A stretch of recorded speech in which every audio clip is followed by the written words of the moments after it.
Bonjour, dans cette présentation, le cercle oculaire. On rappelle qu'une lunette astronomique, ou lunette de Kepler, est constituée de deux systèmes convergents, l'objectif et l'oculaire, qui peuvent être modélisés par deux lentilles convergentes, L1 et L2, de centre optique, O1 et O2, et de même axe optique delta.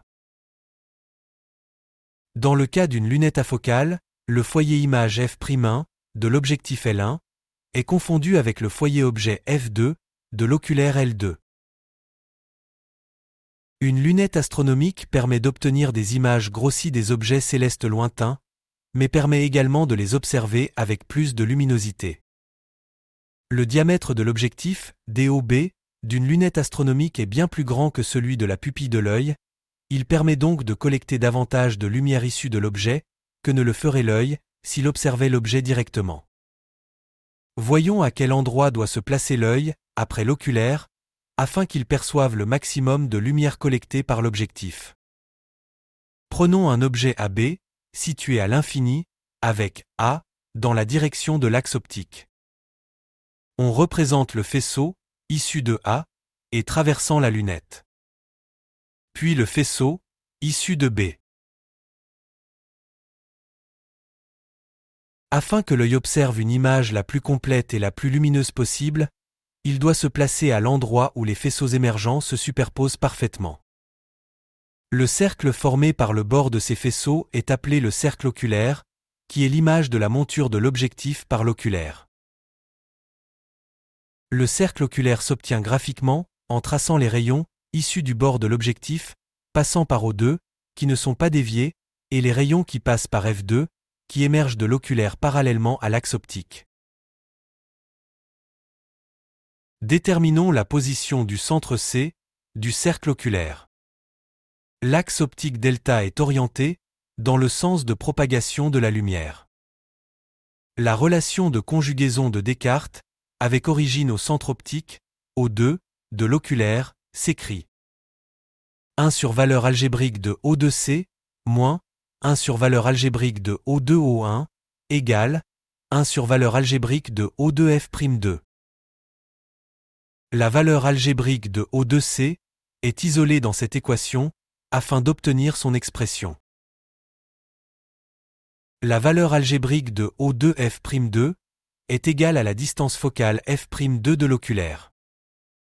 Et la valeur algébrique de O2O1 est la somme de la valeur algébrique de O2F2 qui vaut moins F'2 et de la valeur algébrique de F'1O1 qui vaut moins F'1. Ainsi, pour une lunette afocale, la position du centre C du cercle oculaire par rapport au centre optique O2 de l'oculaire est donnée par la relation valeur algébrique de O2C égale F'2, facteur de F'1 plus F'2 sur F'1. Dans cette expression, les distances focales, F'1 de l'objectif et F'2 de l'oculaire, s'expriment en mètres. Et la valeur algébrique de O2C s'exprime également en mètres. On remarque que si la distance focale F'1 de l'objectif est très supérieure à la distance focale F'2 de l'oculaire, le centre C du cercle oculaire est très proche du foyer image F'2 de cette lentille. On notera que la majorité des oculaires sont équipés d'un œilleton qui permet à l'œil de se placer correctement au niveau du cercle oculaire. En observant le schéma, on remarque une configuration dans laquelle on peut appliquer le théorème de Thalès. Ainsi, le grossissement de la lunette afocale égale au quotient de la distance focale F'1 de l'objectif par la distance focale F'2 de l'oculaire est également égal au quotient du diamètre DOB de l'objectif par le diamètre DCO de l'oculaire. Par exemple, l'objectif de la grande lunette de l'Observatoire de Nice a un diamètre de 76 cm et une distance focale de 17,9 mètres. Avec un oculaire de distance focale 8,5 mm, le diamètre du cercle oculaire vaut 0,36 mm. Ce diamètre est bien inférieur au diamètre de la pupille dilatée de l'œil, compris entre 4 et 8 mm environ. Cette lunette est un excellent instrument d'optique qui permet une observation optimale des objets célestes. Cela vous a aidé? Merci de liker cette vidéo et de s'abonner à la chaîne.